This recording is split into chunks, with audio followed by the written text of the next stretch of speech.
Arav had everything he was told he should want. A great job, a modern apartment, respect from his peers. Yet inside, his mind was a relentless echo chamber, replaying every mistake and imagined failure. The silence of his apartment at night was deafening, filled with self-doubt and anxiety. Outwardly, he was successful. Inwardly, he felt like a spectator in his own life, exhausted by the constant mental noise. He tried to drown it out with distractions. Endless scrolling, binge-watching, socializing without connection. But nothing worked. Surrounded by people, he had never felt more alone. He was alive, but he was not truly living. The breaking point came quietly on a morning like any other. Staring at his tired reflection, Arav realized he couldn't keep pretending. He called in sick, spent the day in numb despair, and knew he had to change.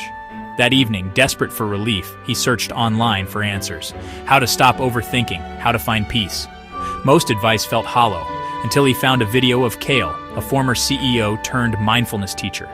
Kale spoke of understanding the mind, not conquering it. For the first time, Arav felt a flicker of hope. He reached out to the retreat, finally asking for help. A week later, Arav arrived at Kale's mountain retreat. Kale welcomed him with a simple smile and invited him to sit in silence. The quiet was uncomfortable. Arav's mind raced, desperate to fill the void. After a long pause, Kale spoke. The first practice is not to do, but to be. Notice what arises. Arav admitted to restlessness and racing thoughts.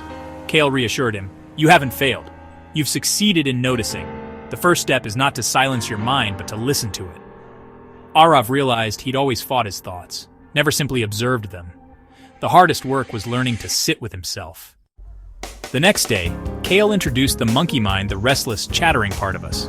"The problem isn't the monkey," Kale said, "but believing you are the monkey. Thoughts are not facts, they're just passing clouds."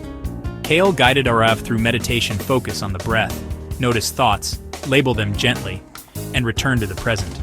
Arav began journaling, dumping his thoughts onto paper to see them more clearly. He saw patterns and fears for what they were, mental weather, not reality.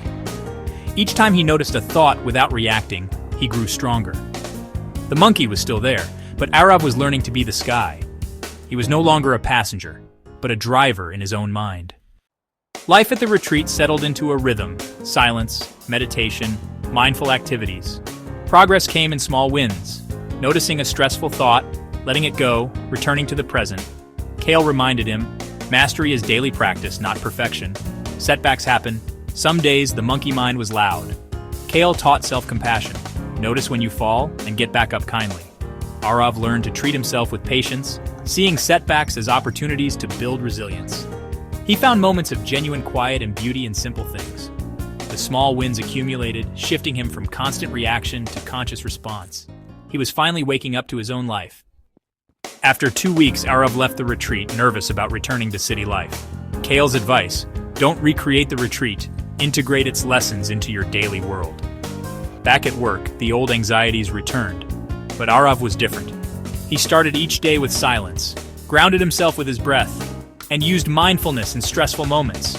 He noticed negative thoughts, labeled them, and let them pass. His colleagues saw a calmer, more present Arav. He found joy in small things: morning coffee, walks, real conversations. The monkey mind still chattered, but he had tools to respond. His home became a sanctuary for practice, not an empty shell. Arav's transformation inspired others. A colleague, Maya, asked how he stayed so calm. Arav shared his story and started a weekly mindfulness hour at work. Teaching others deepened his own practice and purpose. During a company crisis, Arav stayed centered, helping his team respond with clarity. He shared 3 rules. You are not your thoughts. Your breath is your anchor. Practice with compassion, not perfection.